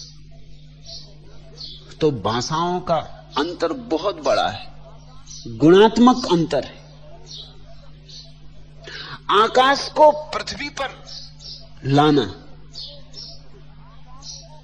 अदृश्य को दृश्य में लाना, निशब्द को शब्द में लाना, शून्य को भाषा के वस्त्र पहनाने, सब अस्त व्यस्त हो जाता है। फिर तुम समझोगे ना, तुम अपने ही चित्त से समझोगे, और तो तुम्हारे पास समझने का भी कोई उपाय नहीं। अभी तुमने ध्यान तो जाना नहीं। अगर तुम ध्यान में बैठकर मुझे सुनो तो तुम वही समझोगे जो मैं कह रहा हूं। लेकिन लोग मुझसे पूछते हैं कि पहले हम आपको समझें तब तो ध्यान करें, पहले हमें भरोसा आ जाए कि आप जो कहते हैं ठीक ही कहते हैं, तब तो हम ध्यान की झंझट में पड़े। पहले ध्यान क्या है यह समझ में आ जाए तो हम ध्यान करें। ठीक ही कहते हैं, तर्कयुक्त बात कहते हैं। होशियार आदमी है, बाजार में आदमी जाता है, 4 पैसे का घड़ा खरीदता है तो भी ठोक पीट के देखता है, बजा के देखता है कहीं फूटा फाटा तो नहीं, ऐसी 4 पैसे गंवाना थे। जो आदमी 4 पैसे के घड़े को भी ठोक बजा के देखता है, वो ध्यान जैसी महाक्रांति को बिना सोचे समझे उतर जाएगा, इसकी आशा रखनी उचित नहीं। पहले समझेगा, और समझने में ही अड़चन है। समझेगा मन से, और मन ध्यान का दुश्मन है। मन और ध्यान विपरीत है। मन है अंधेरा, ध्यान है ज्योतिर्मय। मन है मृत्यु, ध्यान है अमृत। मन है क्षणभंगुर, ध्यान है शाश्वत। कोई संबंध नहीं बैठता मन का और ध्यान का, बात ही नहीं बनती। हरिदास, तुम्हारी तकलीफ में समझता हूं, तुम्हारी पीड़ा में समझता हूं। तुम उतरने लगे ध्यान में, तुम्हें कुछ कुछ बात समझ में पड़ने लगी, तो तुम्हें बेचैनी होती कि लोग आपकी बात को गलत क्यों समझते हैं, कुछ का कुछ क्यों समझते हैं। लेकिन नाराज मत होना, उनकी भी मजबूरी है, वे भी क्या करें। उन पे अनुकंपा रखना, समझाए जाना। इसलिए तो रोज मैं समझाया जाता। तुम कुछ भी समझो, तुम कुछ का कुछ समझो, मैं समझाए जाऊंगा। मेरी तरफ से कृपणता ना होगी। आज नहीं समझोगे, कल नहीं समझोगे, परसों नहीं समझोगे, कब तक नहीं समझोगे। एक आध दिन शायद तुम्हारे बावजूद कोई किरण उतर जाए, कोई रंध्र मिल जाए, कोई थोड़ा सा द्वार दरवाजा मुझे मिल जाए और तुम तक पहुंच जाऊं और तुम्हारे प्राणों को छू लूं। एक बार तुम्हारी हृदय तंत्री बज जाए, बस फिर शुरुआत हुई, पहला पाठ हुआ। पहले पाठ तक पहुंचाने में ही वर्षों लग जाते। अंतिम पाठ की तो बात ही नहीं करनी चाहिए। गुरु पहले पाठ तक ही पहुंचा दे बस काफी, अंतिम पाठ तक तो फिर तुम स्वयं पहुंच जाओगे। पहला कदम उठ जाए तो अंतिम कदम बहुत दूर नहीं। पहला कदम 50% यात्रा पूरी हो गई, क्योंकि फिर पहला कदम दूसरा उठवा लेगा और दूसरा तीसरा उठवा लेगा, फिर तो सिलसिला शुरू हो गया, श्रृंखला का जन्म हो गया। चल पड़े तुम, सम्यक दिशा मिल गई। मगर साधारणता तो लोग भीड़ भाड़ बाजार में कुछ का कुछ समझते ही रहेंगे। यहां आएंगे भी नहीं।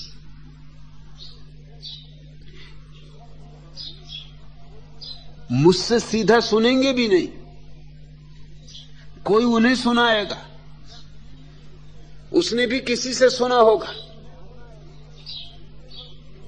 अभी भारतीय संसद में घंटे भर उन्होंने मेरे संबंध में विवाद किया, उनमें से एक भी व्यक्ति यहां नहीं आया जिन्होंने विवाद में भाग लिया, और सब इस तरह विवाद में भाग लिए जैसे जानकार है। एक ने भी साहस नहीं किया है आने का, लेकिन बोले ऐसे जैसे सब जानते हैं।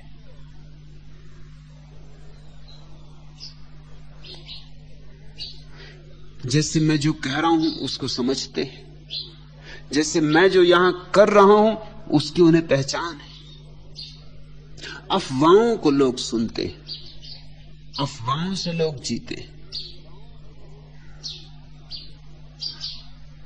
और जिनको तुम समझदार कहते हो, बुद्धिमान कहते हो, वे भी अफवाहों से ही जीते और समझते।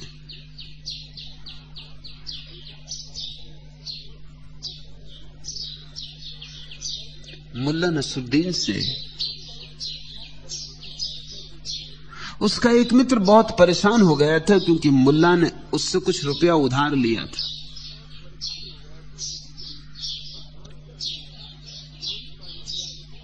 जब भी उससे मांगता रुपया मित्र, मुल्ला कहता अगले महीने, और अगला महीना कभी आता ही नहीं। आखिर उसने एक दिन कहा कि तुम हर बार यही कहते हो अगला महीने, फिर देते तो नहीं।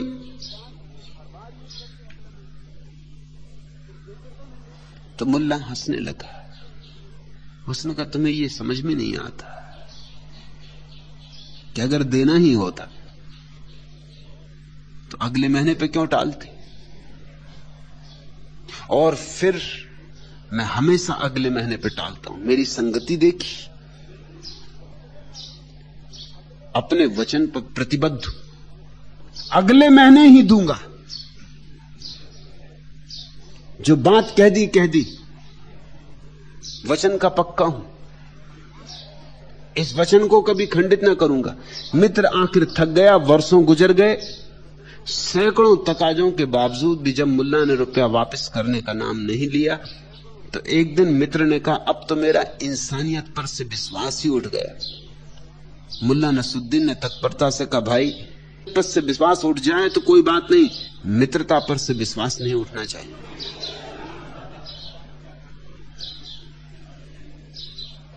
अपने अपने ढंग है, अपनी अपनी समझ है, शब्दों के अपने अपने अर्थ हैं।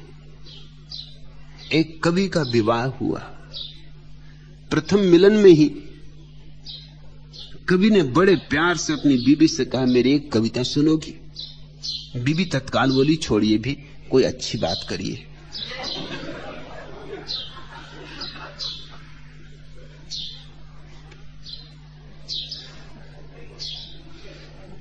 एक लाज में हर रोज 2 चम्मच गाय, इसलिए जो लोग भोजन के लिए आते उन पर फिर कड़ी निगरानी रखी गई। मुल्ला नसरुद्दीन हर रोज आता था, आज उस पर भी नजर रखी गई। जब उसने भोजन समाप्त कर लिया तो जल्दी से 2 चम्मच उठा के अपनी जेब में डाल लिए। फौरन उसको पकड़ भी लिया गया। नौकर उसे मालिक के पास ले गए।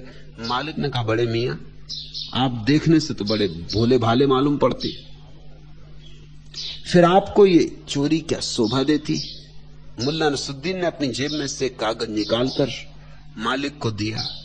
जो डॉक्टर का प्रिस्क्रिप्शन था उसमें लिखा था हर रोज भोजन के पश्चात 2 चम्मच लेना। अब करोगे क्या?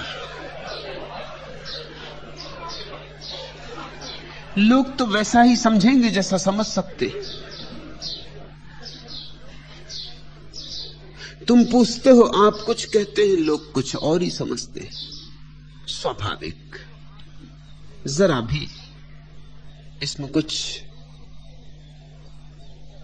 अघट नहीं हो रहा है, ऐसा ही सदा होता रहा है। और तुम पूछते हो हरिदास यह कैसे रुकेगा? यह रुकने वाला नहीं, कुछ के लिए रुक जाएगा। जो मेरे पास आ जाएंगे, जो मेरे निकट हो जाएंगे, जो मेरे सामीप्य, तो कुछ का कुछ सोचती ही रहेगी, कहती ही रहेगी। यही बुद्ध के साथ हुआ, यही महावीर के, यही मोहम्मद के, यही जीसस के, यही सदा हुआ है, यही आज भी होगा, यही कल भी होता रहेगा। भीड़ बहुत क्षुद्र बातों को ही समझ सकती है, बाजारू बातों को समझ सकती है। उसने आकाश की तरफ आंख उठा के कभी देखा भी नहीं, फुर्सत भी नहीं, आकांक्षा भी नहीं। मैंने सुनी, सागर का एक मेंढक एक बार एक कुएं में चला आया। कुएं के मेंढक ने पूछा कि मित्र कहां से आते हो? उसने कहा सागर से आता हूं। कुएं के मेंढक ने तो सागर शब्द सुना ही नहीं था। उसने कहा सागर, ये किस कुएं का नाम है?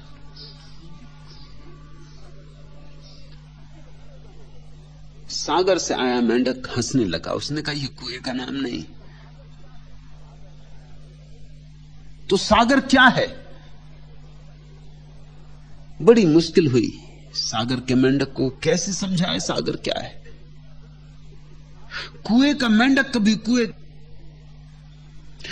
में ही बड़ा हुआ, कुएं में ही जिया, कुआं ही उसका संसार था, वही उसका समस्त विश्व था। कुएं के मेंढक ने 1/3 कुएं में छलांग लगाई और कहा इतना बड़ा है तुम्हारा सागर? सागर के मेंढक ने कहा मित्र तुम मुझे बड़ी अड़चन में डाले दे रहे।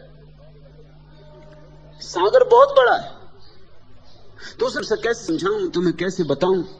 सागर बहुत बड़ा है।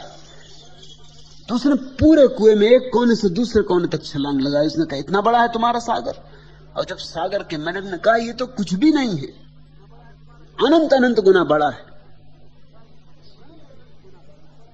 तो कुएं के मेंढक ने कहा तेरे जैसा झूठ बोलने वाला मेंढक मैंने कभी देखा नहीं। बाहर निकल, किसी और को धोखा देना। तूने मुझे समझा क्या है? मैं कोई बुद्धू नहीं हूं कि तेरी बातों में आ जाऊं, मगर इसी वक्त बाहर निकल। इस तरह के झूठ बोलने वालों को इस कुएं में कोई जगह नहीं। तो एथेंस के जजों ने यह निर्णय लिया कि या तो तुम मरने को राजी हो जाओ और या फिर तुम जो बातें कहते हो वो बातें कहना बंद कर दो। दो में से कुछ भी चुन लो। तुम जो बातें कहते हो वो बंद कर दो तो तुम जी सकते हो, और अगर तुम उन बातों को जारी रखोगे तो सिवाय मृत्यु के और कोई उपाय नहीं। फिर मृत्यु के लिए राजी हो जाओ। सुकरात बातें क्या कह रहा था? सागर की बातें कर रहा था कुएं के लोगों से। और कुएं के भीतर रहने वाले लोग सागर की बात सुनकर ना अदालत में किया था कि तुम लोगों को बिगाड़ते हो। सुकरात लोगों को बिगाड़ता है। सत्य की ऐसी शुद्ध अभिव्यक्ति बहुत कम लोगों में हुई जैसी सुकरात। सुकरात लोगों को बिगाड़ता है, यह अदालत का फैसला था। अदालत एथेंस के सबसे ज्यादा बुद्धिमान लोगों से बनी थी, एथेंस में जो सबसे ज्यादा प्रतिभाशाली लोग थे वही उस अदालत के न्यायाधीश थे। उन्होंने एक मत से निर्णय दिया था कि तुम चूको लोगों को बिगाड़ते हो, खासकर युवकों को, क्योंकि बूढ़े तो तुम्हारी बातों में आने से रहे चुके हैं। क्या मान ही नहीं सकते कि कुएं से भिन्न कुछ और हो सकता है। जवान वह जो भी कुएं में नया नया आया है और जो सोचता है कि हो सकता है कुएं से भी बड़ी चीज हो, कौन जाने। जवान में जिज्ञासा होती, खोज होती, साहस भी होता है, नए को सीखने की तमन्ना भी होती। बूढ़ा तो सीखना बंद कर देता है। जैसे आदमी बूढ़ा होता जाता है वैसे वैसे उसका सीखना क्षीण होता जाता है। और जो आदमी अपने बुढ़ापे तक सीखने को राजी, वह बूढ़ा को राजी, उसके भीतर सदा ही युवावस्था बनी रहती और युवावस्था की ताजगी और युवावस्था का बहाव और युवावस्था की प्रतिभा बनी रहती। लेकिन लोग तो जल्दी बूढ़े हो जाते। तुम सोचते हो कि 70 साल में बूढ़े होते हैं तो तुम गलत सोचते हो। मनोवैज्ञानिक कहते हैं कि अधिकतर लोग 12 वर्ष की उम्र के बाद रुक जाते हैं, फिर सीखते ही नहीं। 12 वर्ष ये औसत मानसिक उम्र है दुनिया की। 12 वर्ष भी कोई उम्र हुई? 7 वर्ष की उम्र में बच्चा 50% बातें सीख लेता है, बस 50% और सीखेगा, सब ठहर जाता है। फिर सीखने का उपक्रम बंद हो जाता है। फिर तुम अपने ही कुएं के गोल घेरे में घूमने लगते हो। फिर तुम सागर की तरफ दौड़ती हुई सरिता नहीं रह जाते, रेल की पटरी पर दौड़ती हुई मालगाड़ी हो जाते। मालगाड़ी, पैसेंजर गाड़ी भी नहीं, क्योंकि भीतर तुम्हारे सिर्फ कूड़ा कचरा भरा होता है, तुम्हारे भीतर जीवन भी नहीं होता। और रेल की पटरी पे दौड़ते रहते हो। फिर तुम्हारे जीवन में और कोई स्वतंत्रता नहीं रह जाती। उसी पटरी पे दौड़ते दौड़ते एक दिन मर जाते हो। बात भी समझेंगे तो गलत समझेंगे, समझेंगे तो कुछ का कुछ समझेंगे। मैं इससे अन्यथा की आशा भी नहीं रखता, इसलिए मुझे इससे कुछ अड़चन नहीं होती, मुझे इससे कुछ विषाद नहीं होता, इससे मुझे कोई चिंता नहीं होती। ये होना ही चाहिए। अगर लोग मेरी बात बिल्कुल वैसे ही समझ लें जैसा मैं कह रहा हूं तो चमत्कार होगा।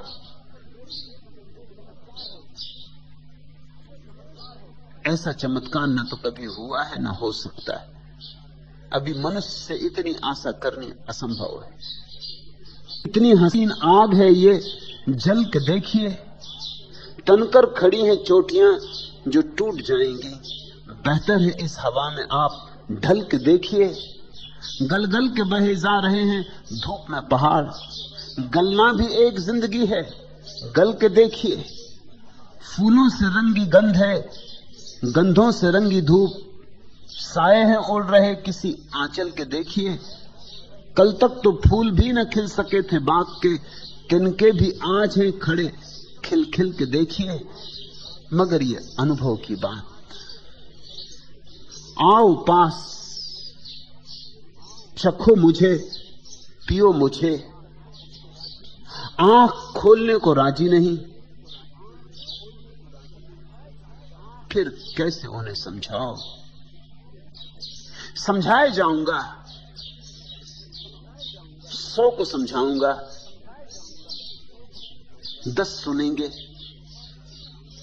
90 तो सुनेंगे ही नहीं। 10 सुनेंगे, शायद एकाध समझे, पर उतना भी काफी पुरस्कार है, उतना भी काफी तृप्तिदायी। अगर थोड़े से फूल भी खिल जाएं, अगर थोड़े टूट जाए और फिर एक दिया जल जाए तो उससे और बुझे दियों को जलाया जा सकता है। बुद्धों की एक श्रृंखला पैदा करने का आयोजन है। सन्यास उसी दिशा में उठाया गया पहला कदम। सन्यास का अर्थ है आओ मेरे करीब। सन्यास का अर्थ है घोषणा करो अपनी तरफ से कि तुम सामीप्य के आकांक्षी हो। है खा रही जमीन सितारों के फासले, कितनी हसीन आग है ये जल के देखिए। तनकर खड़ी हैं चोटियां और गलना भी एक जिंदगी है, गल के देखिए। वे थोड़े से लोग ही समझ पाएंगे जो गलेंगे मेरे साथ, जो इस आग से नाचते हुए गुजरेंगे मेरे साथ। बाकी तो कुछ का कुछ समझेंगे, उन्हें समझने दो, उनकी चिंता भी ना लो, उनकी उपेक्षा करो, दया रखना उन पर, क्रोध मत लाना, क्योंकि उनका कोई कसूर नहीं। ऐसी ही उनकी मन की दशा है, इतनी ही उनकी पात्रता है, इतनी ही उन दिए खुद बनो। अपने माझी स्वयं बनो, किसी और के कंधे का सहारा न लेना। खुद खाओगे तो तुम्हारी भूख मिटेगी, खुद पियोगे तो तुम्हारी प्यास मिटेगी। सत्य को स्वयं जानोगे तो ही, केवल तो ही संतोष की वीणा तुम्हारे भीतर बजेगी। मेरा जाना हुआ सत्य तुम्हारे किसी काम का नहीं। मैं तुम्हें सत्य नहीं दे सकता, माझी नहीं है। आज माझी मैं स्वयं इस नाव का हूं। मैं नहीं स्वीकार करता जलधि की छलनामयी मनुहार में रंगीन लहरों का निमंत्रण। आज तो स्वीकार मैंने की जलधि की अनगिनत विकराल इन उद्दाम लहरों की चुनौती। आज मेरे सधे हाथों में थमी पतवार, लहरें नाव को आकाश तक फेंके भले ही, जाएं ले पाताल तक वे साथ अपने, किंतु पाएंगी न इसको लील। उनकी हार निश्चित, नाथ लेगी नाक सी विकराल लहरों को, हृदय की आस्था की डोर। लहरें शीश पर ढोकर स्वयं वार उठाओ। थोड़ी पतवार चलाओ, हाथ सध जाएंगे। परमात्मा ने तुम्हारे हाथ इस योग बनाए हैं कि सध सकते हैं। सधना उनकी क्षमता है। बैसाखियों पे ना चलो, अपने पैरों पे चलो, अपने माझी बनो और घबराओ मत। सागर की जो उद्दाम लहरें तुम्हें पुकार रही हैं, वे ही तुम्हें परमात्मा किनारे तक ले जाएंगी। चुनौतियां ही अवसर है, चूको मत। हर चुनौती को अवसर बना लो। राह पर पड़े पत्थर ही सीढ़ियां बन जाएंगे। तुम जरा संभलो, तुम जरा जागो। हो प्रिय, तुम्हारे किस सजीले स्वप्न का आकार हूं मैं। जो तुम्हारे नेत्र में नथ है वही श्रृंगार हूं मैं। एक ही थी दृष्टि जिसमें सृष्टि मेरी मुस्कुराई, थी वही मुस्कान जिसमें हंसी जाकर लौट आई। थी तुम्हारी गति की जो दुख में सदा सुख बन समाई। भाग्य रेखा क्षितिज रेखा बन प्रभा से जगमगाई। टूट कर भी नित्य बजता हूं, तुम्हारा तार हूं मैं। प्रिय, तुम्हारे किस सजीले स्वप्न का आकार हूं मैं। अब रात ढलती जा रही है, कौन सा संकेत है जो सांस चलती जा रही है। अवधि जितनी कम बची उतनी मचलती जा रही है। दीप्ति बुझने की नहीं, वह और जलती जा रही है। मृत्यु को जीवन बनाने का अमिट अधिकार हूं मैं। प्रिय, तुम्हारे किस सजीले स्वप्न का आकार हूं मैं। तुम उस परमात्मा के स्वप्न हो। तुमने वही आकार लिया, रूपायित हुआ। तुम्हारी वीणा में उसी का संगीत छिपा है। छेड़ो, जो बुद्धों का संदेश है, सब बुद्धों का, समस्त बुद्धों का, वही मेरा संदेश। अगर यह वीडियो आपको अच्छी लग रही हो तो वीडियो को लाइक और चैनल को सब्सक्राइब करें।